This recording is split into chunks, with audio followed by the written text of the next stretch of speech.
Hello and welcome! We're continuing Setting Sail and talking about our second of our Pirates of the Caribbean film with Pirates of the Caribbean: Dead Man's Chest. Pirates of the Caribbean: Dead Man's Chest came out in 2006, and this time I was already in high school and I remember how big a deal this movie was. I was obsessed with this movie when it came out.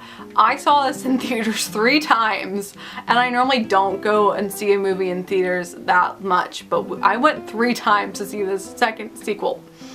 So I automatically love this film, but it was interesting because I hadn't seen it in years, so this is the first time I went back and looked at it and slowly remembered everything, and it's still enjoyable to me, but it wasn't as phenomenal as I remembered it. It was still a very good storyline, and it takes place right after, basically, where we're continuing on and Captain Jack Sparrow has to repay his debt to Davy Jones, and we're introduced to Davy Jones and Davy Jones' locker, which is a really huge folklore, especially with pirates and mystical land, so it was really cool that they included it in here. There are other variations of Davy Jones. What the? Scoop sack? But that means... Yeah, that's right, baby. Welcome to my locker. For a daydream believer and a homecoming creed.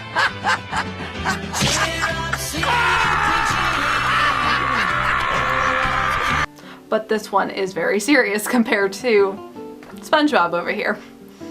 And I just remember loving this movie, and I still do love a lot about it, especially with the score. Hans Zimmer has done the score for all the pirate films, and Hans Zimmer is definitely one of my favorite composers. Davy Jones' song from Dead Man's Chest is honestly so beautiful, and I will still listen to that soundtrack piece, score piece, on a regular basis.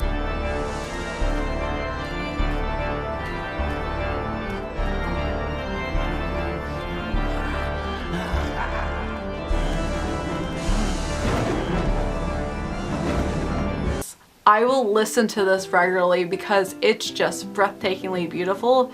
You feel his pain and sorrow and what he's stuck with, and the organ, and it's just amazing. I really do love it as I'm nerding out over this. This film, even though it is serious, this one definitely relies on comedy a lot more often than just straight up seriousness, and there's a lot of seriousness in this movie. We have different subplots within this film, from leading one venture to another adventure, and I feel like it's kind of like an episode per episode, because the first third of the film they have to find Captain Jack Sparrow, who got stuck as a chief on a cannibalistic island, and he has to find his way out to escape.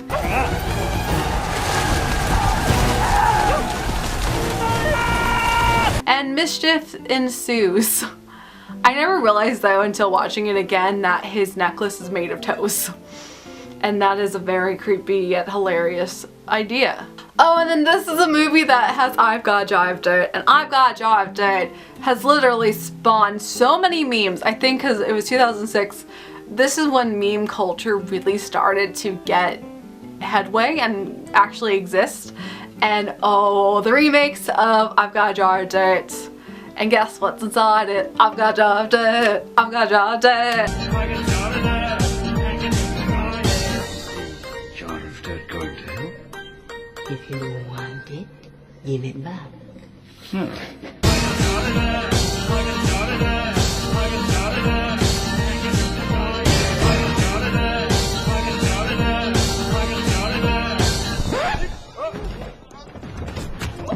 I love these. I love it. It's literally, I would listen to this all the time too. I literally was obsessed with this film because this is when I was super obsessed with Tim Burton. I mean, I still am, but this is when he was at its prime and Johnny Depp was at its prime.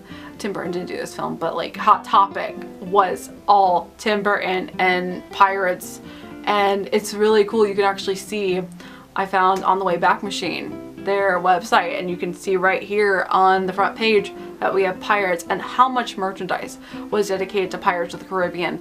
And I owned a couple of these shirts and necklaces and various merchandise of Pirates. So, because I was a Johnny Depp and Tim Burton fangirl. Today, Hot Topics are very different, but it's cool to see how even back then we had a little bit of fandoms, but it was more gothic fandoms, and Pirates was always more badass and like rock as well, because it was skulls and crossbones, so it was gothic and worked.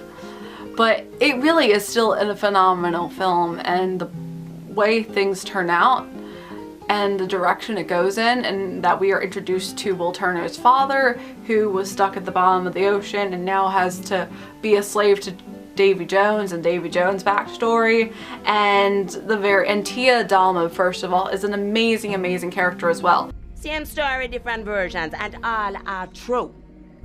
See, it was a woman as changing and harsh and untamable as the sea. Him never stopped loving her.